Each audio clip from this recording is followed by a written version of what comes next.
America, Israel, ஈரானுக்கு இடையில கடுமையான போர் கிட்டத்தட்ட 10 நாட்கள கடந்து நடந்துகிட்டு இருக்கு. ஈரானோட அதி உயர் தலைவர் காமேனி கொல்லப்பட்ட பிறகும் அந்த போர் இடைவிடாமல் தொடர்ந்து நடத்தப்பட்டுக்கிட்டே இருக்கு.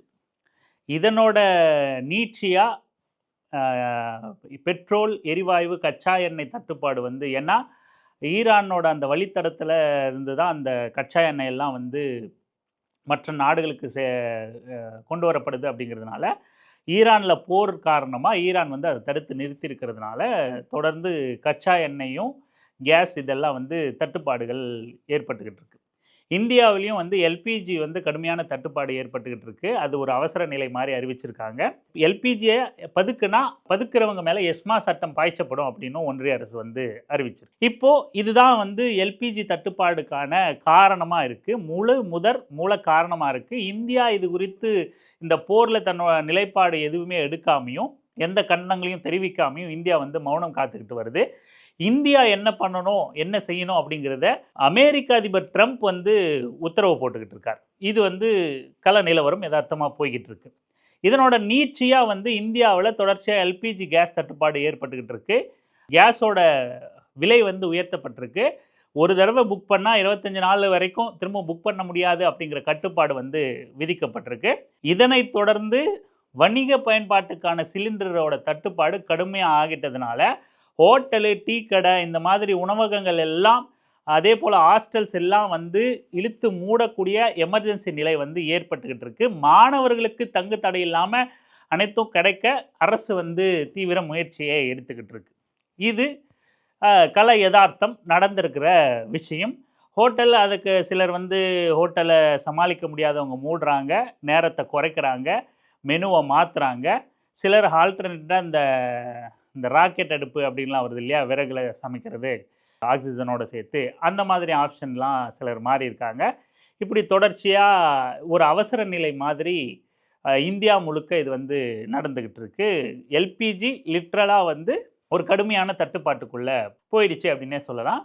இதுக்கு யார் காரணம் அப்படின்னா, நம்ம வெளிப்படையாக எல்லாருக்கும் அரசியல் அறிவு நன்கு இருக்கிறவங்களுக்கும் சரி, சுமாரான அரசியல் அறிவு உள்ளவங்களுக்கும் சரி, அரசியல் பற்றி பெருசாக நாலேஜே இல்லாதவங்களுக்கும் சரி, எண்ணெய் சார்ந்த பொருட்கள், கேஸ் இந்த மாதிரி ஏற்றுமதி இறக்குமதி இது எல்லாம் ஒன்றிய அரசின் கட்டுப்பாட்டில் இருக்குது. போர் விவகாரங்கள் குறித்தும் நிலைப்பாடு இருக்க வேண்டியது ஒன்றிய அரசு தான். ஒன்றிய அரசுக்கு தான், மோடிக்கு தான் ட்ரம்ப் உத்தரவு போடுறாரு. 30 நாள் நீ வேணா ரஷ்யா கிட்ட கச்சா எண்ணெய் வாங்கிக்க, அதுக்கு மேலே வாங்கினா தொலைச்சிப்பிடுவேன் அப்படின்னு சொல்லிட்டு ட்ரம்ப் சொல்கிறாப்புல. இது எல்லாமே ஒன்றிய அரசோட அதிகாரம் சார்ந்தது, வரம்பு சார்ந்தது, எல்லைக்குட்பட்டது. இது எல்லாருக்குமே தெரியும். ஆனால் 5 வருஷம் சுகாதாரத்துறை அமைச்சராக இருந்த ஒரு நபர், இதோட 3வது தடவையாக எம்பி ஆகியிருக்கிற, நாடாளுமன்ற ராஜ்யசபா உறுப்பினராக இருக்கிற ஒரு நபருக்கு இது எதுவுமே தெரியலன்னா பார்த்துங்களேன். இதுக்கு தான் உங்களை யார் சொல்கிறதுன்னு தெரியுது இல்லை உங்களுக்கு? நம்ம ஐநா சபை அவார்டு வாங்கின அன்புமணி தான். இதுக்கு தான் தீரன் படத்தில் வரல, இதுக்கு தான் படிங்கடான்னு சொன்னேன் அப்படிங்கிற மாதிரி, இதுக்கு தான் நாடாளுமன்றம் போங்கன்னு மக்கள் உங்களை கலாச்சாவது நாடாளுமன்றத்துக்கு அனுப்பிச்சிடலான்னு பார்த்தாங்க. நீங்கள் தான் இருக்கிறதுலே லீஸ்ட்டு ஒஸ்ட்டு அட்டண்டன்ஸ் பர்சன்டேஜ் உள்ள, தன்னோட நாடாளுமன்ற இறுதி நாளுக்கு கூட நாடாளுமன்றத்துக்கு போகாத மிக மோசமான பார்லிமெண்டேரியனா அன்புமணி ராமதாஸ் தான் இருந்தாப்புல. மறுபடியும் அவருக்கே தூக்கி சொலையா எடப்பாடி சரி போனா போது பிச்சை போகிறதுன்னு ஆகிப்போச்சு, போட்டு வைப்போம் அப்படின்னு சொல்லிட்டு அன்புமணிக்கே இன்னொரு முறை பிச்சையை போட்டாப்புல எம்பி பதவியை. அவர் இந்த சிலிண்டர் தட்டுப்பாட்டுக்கு ஒரு அறிக்கை விட்டுருக்காரு. இப்போ எதுக்கு இதெல்லாம் சொல்ல வரோம் அப்படின்னா, அன்புமணி சிலிண்டர் தட்டுப்பாடு குறித்து ஒரு மிக நீள அறிக்கையை தன்னோட எக்ஸ்தல பக்கத்தில் போட்டிருக்காரு.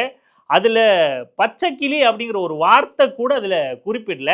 அந்த அறிக்கை கொஞ்சம் வேகமாக நான் படித்து காட்டுறேன் பாருங்களேன்.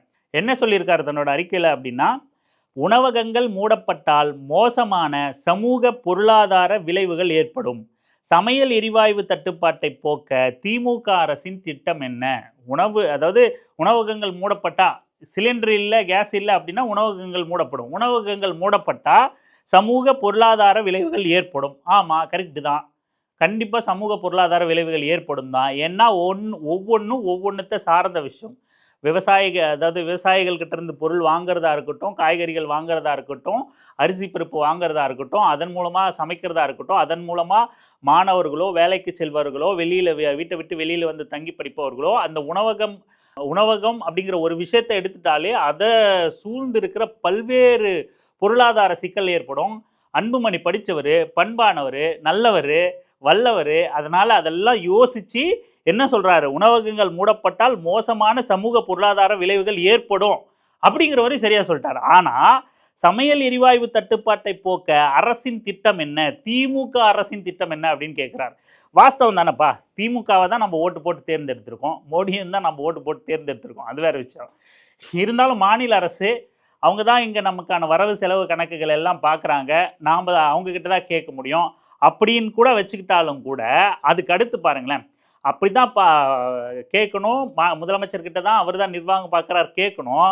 ஆனால் நமக்கு நம்மகிட்ட இருந்து வரியை வாங்கிட்டு வர வேண்டிய தொகையை கொடுக்காம இருக்கே அந்த ஒன்றிய அரசு, அந்த பச்சைக்கிளி, அந்த பச்சைக்கிளியை ஏன் அந்த வரியில் குறிப்பிடல அப்படின்னு நம்ம கேள்வி கேட்கலாம்.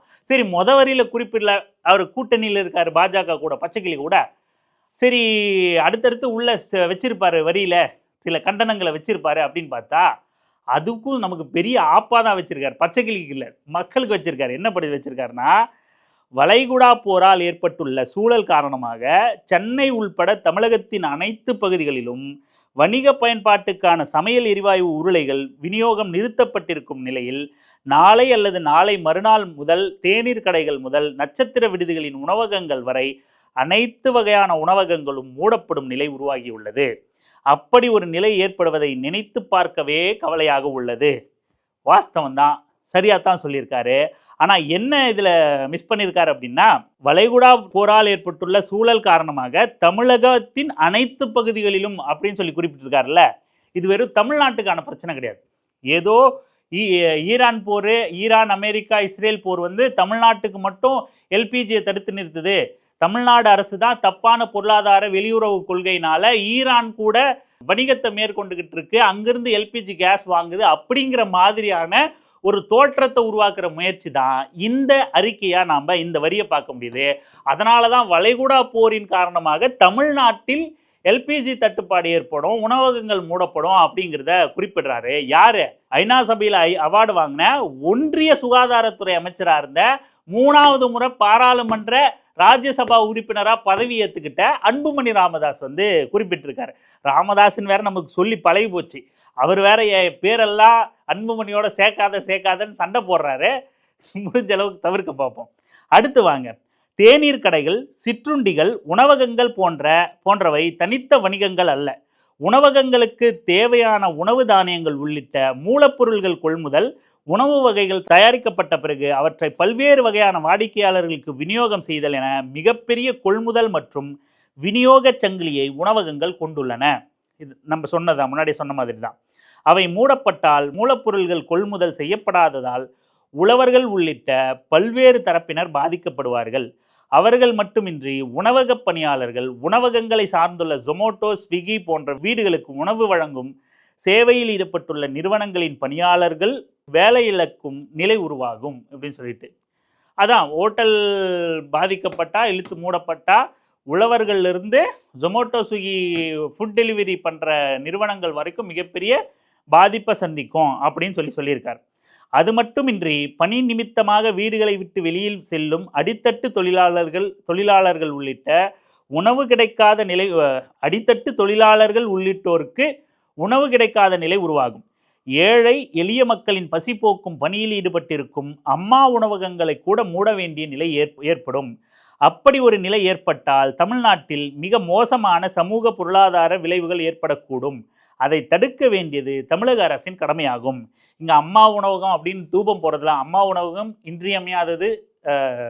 அதாவது எளிய மக்களுக்கு மிகப்பெரிய வரப்பிரசாதம் தான், அதில் மாற்று கருத்து இல்லை. ஆனால் இந்த பாயிண்ட் எல்லாம் அவர் உள்ள நுழைக்கிறதுக்கு காரணம் எடப்பாடி அவருக்கு பிச்சை போட்டிருக்காரு, கூட்டணியில் இருக்கார், பாஜக கூட்டணியில் இருக்கார், அதுக்காக தான். இது வரைக்கும் இப்போ வரைக்கும் கிட்டத்தட்ட அறிக்கை முடிய போது இப்போ வரைக்கும் இங்கே எங்கேயாவது பச்சைக்கிளிங்கிற வார்த்தையை குறிப்பிட்டிருக்காங்களா? வடிவேல் சரத்குமார் காமெடி மாதிரி தான், பச்சைக்கிளிக்கு கட்டில் வாங்கி தரவும், மெத்தை வாங்கி தரவும், ஏசி போட்டு தரவும், அவன் வெயிலில் போகும்போது கொடை பிடிச்சிட்டு போகவும் அப்படிங்கிற மாதிரி இங்கே பச்சைக்கிளிங்கிற வார்த்தையே இல்லையே அப்படின்னு எப்படி இன்னொருத்த வந்து லெட்டர் படித்து சொல்லுவானோ அந்த மாதிரி இப்போ வரைக்கும் நம்ம படித்ததில் எங்கேயாவது அம்பானி, அதானி. ஏன்னா இந்தியாவில் எண்ணெய் நிறுவனங்கள் முழுக்க முழுக்க தனியார் வசத்தில் இருக்கு. அந்த தனியார் யாருன்னா அம்பானியும் அதானியுமா இருக்காங்க. இவங்க தான் கிட்டத்தட்ட 90% அதிகமான டேட்டா கரெக்டாக புள்ளி விவரமாக தெரியல, நம்ம கன்ஃபார்ம் பண்ணிப்போம். இருந்தாலும் முழுக்க முழுக்க இவங்க இருவர்கள் தான் வந்து இந்தியாவோட எண்ணெய் வளத்தை, எண்ணெயோட விலை நிர்ணயிக்கம் பண்ணுறது எல்லாமே தனியார் எண்ணெய் நிறுவனங்களாக தான் இருக்குது. தனியார் தான் எண்ணெய் கொள்முதல் பண்ணுறான், அம்பானியும் அதானியும் தான். இந்திய அரசின் கையில் அது இல்லை. ஆனாலும் இந்தியா, ஒன்றிய அரசு, சரி அவருக்கு பிடிச்ச மாதிரியே மத்திய அரசு, இல்லை அம்பானி அதானி எந்த பேராவது இங்கே குறிப்பிட்டிருக்காரா அப்படின்னா மாட்டார். ஏன்னா அவர் அடிமை அன்புமணி. அவர் டயர் நக்கி எடப்பாடி பழனிசாமி எல்லாம் இல்லை. அவர் அன்புமணி தான் எடப்பாடி பழனிசாமியை டயர் நக்கின்றாரு. இன்னைக்கு எடப்பாடியோட டயரை நக்கிக்கிட்டு இருக்கிற நிலையில தான் அன்புமணி இருக்கார். எடப்பாடி டயரை மட்டும் கிடையாது, மோடி, பாஜக காரன் அத்தனை பேரோட டயர் நக்கியா இன்னைக்கு டயர் நக்கி அன்புமணியாவே வாழ்ந்துகிட்டு இருக்காரு நம்ம அன்புமணி. அடுத்து வாங்க, பெட்ரோலிய பொருள்களின் உற்பத்தி விநியோகம் ஆகியவை மத்திய பட்டியலில் 53ஆம் இடத்தில் இருப்பதால் அதில் மாநில அரசு அதன் அதிகாரத்தை பயன்படுத்த முடியாது. ஆனால் அதன் விளைவாக தமிழ்நாட்டில் ஏற்படக்கூடிய விளைவுகளை தடுக்க வேண்டிய கடமை மாநில அரசுக்கு தான் உள்ளது. அந்த வகையில் நிலைமையை சமாளிக்க தேவையான நடவடிக்கைகளை மேற்கொள்ள வேண்டிய பொறுப்பு திமுக அரசுக்கு உள்ளது. இதற்காக திமுக அரசு என்ன திட்டம் வைத்துள்ளது என்பதை முதலமைச்சர் மு.க. ஸ்டாலின் விளக்க வேண்டும். பெட்ரோலிய பொருளோட விலை வந்து பொருட்களின் உற்பத்தி விநியோகம் வந்து மாநில அரசுக்கிட்ட இல்லை, அவர் சொல்லிட்டார். மாநில அரசுக்கிட்ட இல்லை, எனக்கு தெரியும், இருந்தாலும் நான் அப்படி தான் முட்டு கொடுப்பேன், எனக்கு தெரியாதுன்னு நீங்கள் நினச்சிடாதீங்க. இப்போ நம்ம சொல்கிறோம்ல, இவர் ஒன்றிய அமைச்சராக இருந்திருக்காரு, 3 முறை எம்பியாக இருக்காரு, இதெல்லாம் எதுக்கு தண்ட கர்மாந்திரம், வேஸ்ட்டு அப்படின்லாம் நாளைக்கு நீங்கள் நாக்கு மேலே பல்ல போட்டு பேசிவிடுவீங்க. அப்படிங்கிறதுனால எனக்கு தெரியும் தான், இருந்தாலும் நான் இங்கே வேறு வழியில் டயர் நக்கிற இடத்துல இருக்கேன், சாஷ்டாங்கமாக காலில் விழுந்துட்டேன், இல்லைன்னா தூக்கிட்டு போய் உள்ளே வச்சு குத்திடுவேங்கிறாங்க. அதனால் தயவு செஞ்சு எனக்கு தெரியும், இருந்தாலும் நான் திமுகவை தான் திட்டுவேன், ஒன்றிய அரசுலாம் சொல்லிடவே மாட்டேன். அதாவது ஒதுக்கப்பட வேண்டிய வார்த்தைகள்ல எனக்கு சேர்த்து கொடுத்துருக்காங்க. ஸ்கிரிப்ட் அவங்க என்ன கொடுத்துருக்காங்களோ அதிலிருந்து செலக்டடான வார்த்தைகளை தேர்வு பண்ணி தான் என்னால் பேச முடியும், அறிக்கை விட முடியும் அப்படின்னு சொல்லிட்டு சொல்லியிருக்காரு நம்ம அடிமை அன்புமணி. இப்போ இவரே இந்த இதில் ஒத்துக்கிறாருல்ல, ஒன்றிய அரசின் கட்டுப்பாட்டில் தான் இருக்குது, ஆனால் மக்களோட அவசர நிலையை போக்க வேண்டிய தேவை, அதுக்கான திட்டமிடுதல் வந்து மாநில அரசு கிட்ட தான் இருக்குது. அப்போ மாநில அரசு தன் மக்களுக்காக நலத்திட்டங்களை தீட்டும் போது எந்தெந்த நலத்திட்டங்கள் எந்தெந்த பிரிவினர்கிட்ட போய் சேரணுங்கும் போது அந்த நலத்திட்டங்களை கொச்சைப்படுத்தக்கூடிய வேலையிலையும் இதே டயர் நக்கி அன்புமணி பாஜகவோட சேர்ந்துக்கிட்டு, அதிமுகவோட சேர்ந்துக்கிட்டு, அதிமுக கூட இல்லை பாஜகவோட சேர்ந்துக்கிட்டு மக்கள் நலத்திட்டங்களை, மகளிர் உரிமை தொகையை, விலையில்லா பேருந்து, மகளிர் விடியல் பயணத்தை, நான் முதல்வன் திட்டத்தை, இந்த மாதிரி 100 நாள் வேலை திட்டத்தை அத்தனையும் அவதூறு பரப்பி கேலி பேசி கிண்டல் பண்ணி அதுக்கு எதிரான மனநிலை தான். அந்த வழியில் எந்த நலத்திட்டத்தின் வழியில் மக்கள் பெண்கள் பயன்பட்டாலும் அந்த காசை எடுத்துகிட்டு போய் டாஸ்மார்க்கு கொடுத்துருவாங்க அப்படிங்கிற பொய் பிரச்சாரத்தை தொடர்ந்து அவதூற பெண்களை குறைச்சலாம் மதிப்பிடுற வேலையை தொடர்ந்து அன்புமணி ராமதாஸ் செஞ்சுக்கிட்டு இருக்காரு அப்படிங்கிறதையும் மக்கள் கவனத்தில் எடுத்துக்கணும். இப்படி சரி மாநில அரசுக்கு உரிமை இல்லை, ஒன்றிய அரசுக்கு தான் அந்த அதிகாரம் இருக்குது, ஒன்றிய அரசு உரிய நடவடிக்கை எடுக்கணும், உரிய கொள்முதல் செய்யணும். அமெரிக்கா ட்ரம்ப்புக்கு பயந்து 1 மாதம் மட்டும் கொள்முதல் பண்ணிட்டு நிறுத்திடக்கூடாது, தொடர்ச்சியாக கொள்முதல் பண்ணணும், அளவுகளை ட்ரம்ப் நிர்ணயிக்கக்கூடாது, இன்னும் வேறு பிற நாடுகள்கிட்டையும் தொடர்ச்சியாக வாங்கி குறைவான விலைக்கு வந்து ஒன்றிய அரசு கொடுக்கணும்.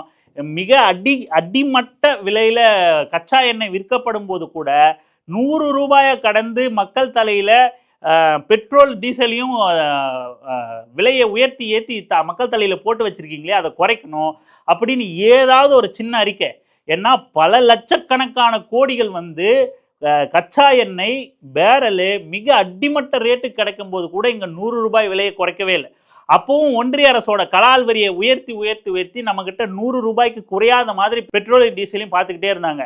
அப்படியெல்லாம் லட்சக்கணக்கான கோடி கொள்ளை அடிச்சிங்களே, இப்போ தட்டுப்பாடு ஏற்படும் போதும் அந்த கொள்ளையில் நீங்கள் சமப்படுத்திக்குங்க உங்கள் லாபத்தை, இப்போ குறைச்சலான விலைக்கு கொடுக்கணும், எல்பிஜி கேஸை ரேட்டு ஏற்றக்கூடாது இப்படின்னு ஏதாவது ஒரு வார்த்தையை ஒன்றிய அரசை நோக்கி, மோடியை நோக்கி, அதானி அம்பானியை நோக்கி அன்புமணிக்கு கேட்க துப்பு இருக்கா அப்படிங்கிறத தான் நாம் இங்கே முக்கியமாக அடிக்கோடிட்டு காட்ட விரும்புகிறோம். இன்னும் இந்த ட்வீட் முடியல, இன்னும் கொஞ்சம் இருக்குது பாருங்கள். அதுக்கடுத்து வணிக சமையல் எரிவாயு உருளைகள் விநியோகம் நிறுத்தப்படுவதால் ஏற்படக்கூடிய விளைவுகள் நாம் நினைத்து பார்ப்பதை விட மிக மோசமாக இருக்கும். எனவே நாடகங்களை நடத்துவது, விளம்பர படங்களில் நடிப்பது போன்றவற்றை ஒதுக்கி வைத்துவிட்டு தில்லி சென்று மத்திய அரசுடன் நேரடியாக பேச்சு நடத்தி தமிழ்நாட்டுக்கு வணிக எரிவாயு உருளைகளை பெறுவது, தனியார் நிறுவனங்கள் மூலம் எரிவாயு உருளைகளை பெறுவதற்கான வாய்ப்புகளை ஆராய்வது உள்ளிட்ட நடவடிக்கைகளை முதலமைச்சர் மு.க.ஸ்டாலின் மேற்கொள்ள வேண்டும் என வலியுறுத்துகிறேன். இன்னொரு புறம் திமுக ஆட்சிக்கு வந்தால் வீட்டு பயன்பாட்டுக்கான சமையல் எரிவாயு உருளைகளுக்கு ரூபாய் 100 மானியம் வழங்கப்படும் என்று 2021ஆம் ஆண்டு சட்டப்பேரவை தேர்தலின் போது வாக்குறுதி அளித்திருந்த திமுக ஆட்சிக்கு வந்த 5 ஆண்டுகள் நிறைவடைய உள்ள நிலையில் இன்னும் அந்த வாக்குறுதியை நிறைவேற்றவில்லை. வீட்டு பயன்பாட்டுக்கான சமையல் எரிவாயு விலை உயர்ந்துள்ள நிலையில் தேர்தல் வாக்குறுதியை நிறைவேற்றும் வகையில் சமையல் எரிவாயு உருளைகளுக்கு தமிழக அரசு ரூபாய் 100 மானியம் வழங்க வேண்டும். தேர்தல் வாக்குறுதியை கேட்டிருக்காப்புல, அது அவர் கேட்டுட்டு போட்டோம். அது ஒரு எதிர்கட்சியாக வாக்குறுதியை நிறைவேற்றிங்களான்னு கேட்குற வேண்டிய உரிமை பாமகக்கு இருக்குது, அன்புமணிக்கு இருக்குது. கேட்கட்டும். நிறைவேற்றிருக்கோமா இல்லையான்னு அதை எக்ஸ்பிளைன் பண்ண வேண்டியது, என்ன செய்ய போகிறோன்னு சொல்ல வேண்டியது திமுகவோட அரசின் கடமை. எமர்ஜென்சி நேரத்தில் இதை செஞ்சிங்கன்னா மக்களுக்கு உதவியாக இருக்கும் அப்படிங்கிறது ஓகே, இது ஓகே விடுங்களேன். ஆனால் இப்போ அறிக்கை முடிஞ்சிருச்சு, இவ்வளோதான் அறிக்கை. இந்த எந்த இடத்துலையாவது பாஜக மோடி பெயரை குறிப்பிட்டிருக்காரா? இங்கே கூட திமுக ஆட்சிக்கு வந்தால் இது இங்கே ஒரு வரி சொல்லியிருக்காரு பாருங்க, விளம்பரத்திலையும் நாடகத்தையும் நடிக்காமல் டெல்லிக்கு போய், நான் அந்த வார்த்தை வரும்போது நினச்சிட்டேன், பரவாயில்ல எந்த இடத்துலையும் மோடியையும் ஒன்றிய அரசையும் குறிப்பிடாமல் முட்டு கொடுத்துக்கிட்டே இருந்த மனுஷன் மோடியை போட்டு தாக்கிட்டாரு. விளம்பரத்தில் நடிக்காத, நாடகம் நடிக்காத அப்படின்னு சொல்லியிருக்காரு. ஏன்னா மோடி பதவியேற்றத்துலேருந்து விதவிதமாக கோட்டு சூட்டு போட்டுக்கிட்டு ஃபோட்டோ ஷூட் பண்ணிக்கிட்டு தாடியை தண்டி நீட்டாக வளர்த்துக்கிட்டு இந்த சனாதன வித்தையைத்தானே காட்டிக்கிட்டு இருக்காப்புல மோடி. அப்போ வெளுன்னு வெளுத்துப்பட்டாப்புலப்பா அன்புமணி. ஒரே போட்டாப்புல விமர்சிக்கலன்னு சொன்னோம், விமர்சிச்சுட்டாரு அப்படின்னு சொல்லி நம்ம நினைக்கிறதுக்குள்ள அடுத்த வரி, தமிழ்நாட்டு முதலமைச்சர் இந்த மாதிரி பண்ணக்கூடாது, டெல்லிக்கு போகணும், பேச்சுவார்த்தை நடத்தணும், தனியார் நிறுவனங்கள்கிட்ட பேச்சுவார்த்தை நடத்தணும், சாதக பாதங்களை ஆராயணும், ஆராய்ஞ்சு எல்பிஜி கேஸ் எடுத்துகிட்டு வந்து தமிழ்நாட்டுக்கு கொடுக்கணும். ஒரு வேளை அப்படி இருந்தால் வரவேற்கிறோம், நம்ம மறுக்கல. ஆனால் இந்த இடத்துல கூட அவ்வளவு அடிமையா, கீழ்த்தரமான கேவலமான அடிமையா, கேள்வி கேட்க துப்பில்லாத கட்சியாக மாறி போச்சா பாமக? துப்பில்லாத நபராக மாறி போயிட்டாரா அன்புமணின்னு நம்ம கேட்குறோம். மூச்சு கூட விட துணிச்சல் இல்லை. இவ்வளவு துணிச்சல் இல்லாத ஒரு நபரா, ஒரு அரசியல் கட்சிக்கு தலைவராக இருந்து சாதிக்க போறது என்ன? ஒரு பாஜக, மோடி, ஒன்றிய அரசு, அம்பானி, அதானின்னு குறிப்பிட ஒரு அறிக்கையில் சொல்லக்கூட ஒரு ஃபார்மாலிட்டி, கூட்டணியில் கூட தான் இருந்துட்டு போ, விசிகா கூட தான் கூட்டணியில் இருக்கு. அத்தனை பிரச்சனைகள்லையும், மக்களுக்கு எதிரான அத்தனை பிரச்சனைகள்லையும், சமூக கொடுமைகள்லையும், சாதிய பிரச்சனைகள்லையும், மது ஒழிப்புக்கு எதிராகவும் விசிகா தொடர்ந்து, பேருக்கு தானே தண்டக்கருமாந்திரம், நீங்கள்லாம் எதிர்கட்சின்னு சொல்லிக்கிறீங்க. ஆனால் கூட்டணி கட்சிகளே தானே, இதே கம்யூனிஸ்ட் கட்சிகளை எடுத்துக்கங்க, கூட்டணியிலே இருந்தாலும் மக்களுக்கான பிரச்சனைகள்ல மக்கள் பக்கம் நின்று அரசை விமர்சிக்கிறாங்கல்ல. ஆனால் ஒன்றுத்துக்கும் உதவாத தண்டக்கருமாந்திர கூட்டணியில், அதிமுக பாஜக கூட்டணியில் ஒரு பிரயோஜனம் இல்லை. தமிழ்நாட்டில் ஒரு பாதிப்பும் ஏற்படுத்த போகிறதில்ல. அப்பேற்பட்ட தண்ட கூட்டணியில் சேர்ந்துக்கிட்டும் கூட ஒரு அவசர நிலை மக்கள் பிரச்சனையில் கூட பாஜகவை எதிர்க்க துப்பில்லாத ஒரு நபர் இங்கே கூட்டணியில் சேர்ந்து கொஞ்ச நாளைக்கு முன்னாடி தலித்த முதலமைச்சர் ஆக்குறேன், அதுக்கப்புறம் பாட்டாளி மக்கள் கட்சி தலைமையில் தான் கூட்டணி அமைஞ்சு அறுத்து தள்ளிடுவோம் அப்படின்லாம் பேசிட்டு இன்னைக்கு பாஜக கூட கூட்டணி சேர்ந்துட்டு பாஜகன்னு வாய் திறந்து சொல்லக்கூட நடுங்கி போய் நிற்கிற ஒரு நிலைமையில அன்புமணி இருந்துக்கிட்டு பாஜகன்னு ஒரு வார்த்தை குறிப்பிடல ஒரு ஒட்டுமொத்த அறிக்கையிலையும். எவ்வளவு பெரிய அவசர நிலை இது! வெளிநாட்டுக்காரன் இந்திய பிரதமருக்கு மிரட்டல் விடுறான், ஒரு மாசம் மட்டும் நீ ரஷ்யா கிட்ட என்ன வாங்கிக்கன்னு அவன் கால அவகாசம் கொடுக்குறான். எதை குறித்தும் வாய் திறக்க துப்பு இல்லை. மோடி தான் சமூக நீதியின் தந்தை, சமூக நீதி காவலர்னு வெக்கமே இல்லாமல் மாநாட்டில் உட்காந்து பேசிக்கிட்டு இருக்கீங்க. இவர் சமூக நீதி காவலர் எங்க ஐயான்னு பேசுனதோட உண்மையான அர்த்தத்தை இப்போ புரிஞ்சுங்க மக்களே. நீங்க அதுக்கு பின்னாடி உண்மையான காரணங்கள் எதுவுமே கிடையாது. இந்த நபருக்கு லாபம் கிடைக்கும் அப்படின்னா நாளைக்கு யார் வேணா சமூக நீதி காவலராக மாறிடுவாங்க. அதுக்கு தேவையான சில விஷயங்களை மேற்கோள் காட்டி பேசி நியாயப்படுத்தி பேசக்கூடிய ஒரு தொடை நடுங்கி தான் அன்புமணி. அதை தாண்டி வேற எதுவுமே கிடையாது. தொடை நடுங்கி, ஒரு வார்த்தை இல்லை பேச. இந்த ஒரு வார்த்தை பாஜகன்னு குறிப்பிடாத ஒரு நபரை தொடை நடுங்கி கோலை அப்படின்னு சொல்றதை தாண்டி நம்ம வேற என்ன சொல்ல முடியும்? வேற என்ன சொல்றது? எங்க அப்பா சமூக நீதி காவலர், ராமதாஸ் சமூக நீதி காவலர், எங்க ஐயா சமூக நீதி காவலர்னு இத்தனை நாள் தேஞ்சி போன டேப் ரெக்கார்டு மாதிரி கூப்பாடு போட்டதுக்கும் அப்படியே கூட்டணி மாதிரி பாஜக மோடி காலில் டயர் நக்க காலில் விழுந்துட்டு இன்னைக்கு மோடி சமூக நீதி காவலராக மாறிட்டாரு. அதுக்கு முன்னாடி இந்தியா முழுக்க இடஒதுக்கீடு கொண்டு வந்தது ராமதாஸ் ஐயாவா இருந்தாரு அன்புமணிக்கு. இன்னைக்கு இந்தியா முழுக்க சமூக நீதி காவலரா மோடி ஐயா மாறிட்டார், மோடி ஜி மாறிட்டார். கேவலமா இல்லை உங்களுக்கு? இந்த நபர் கேவலமான தொடை நடுங்கி கோலை அன்புமணி சமூக நீதி காவலர்னு வேஷம் போடுறதும் யாரையாவது ஒருத்தர் தலையில தூக்கி வச்சு கொண்டாடுறதும் வெறும் அரசியல் பிழைப்பு, வெற்று பிழப்பு, காலில் விழுந்த டயர் நக்கிற பிழப்பு. அதுக்கு பின்னாடி எந்த உண்மையும் இல்லை அப்படிங்கிறதான். ராமதாஸுக்கும் அது வெற்று புகழ் வார்த்தை தான், மோடிக்கும் அது வெற்று புகழ் வார்த்தை தான். இதுக்கு பின்னாடி வெறும் அன்புமணியோட தனிப்பட்ட அரசியல் லாபத்தை தாண்டி வேற எதுவுமே இல்லை. அன்புமணியோட தொடை நடுங்கித்தனத்தை உங்ககிட்ட அம்பலப்படுத்தவே இந்த பதிவு. தொடர்ந்து அம்பலப்படுத்துவோம். நன்றி.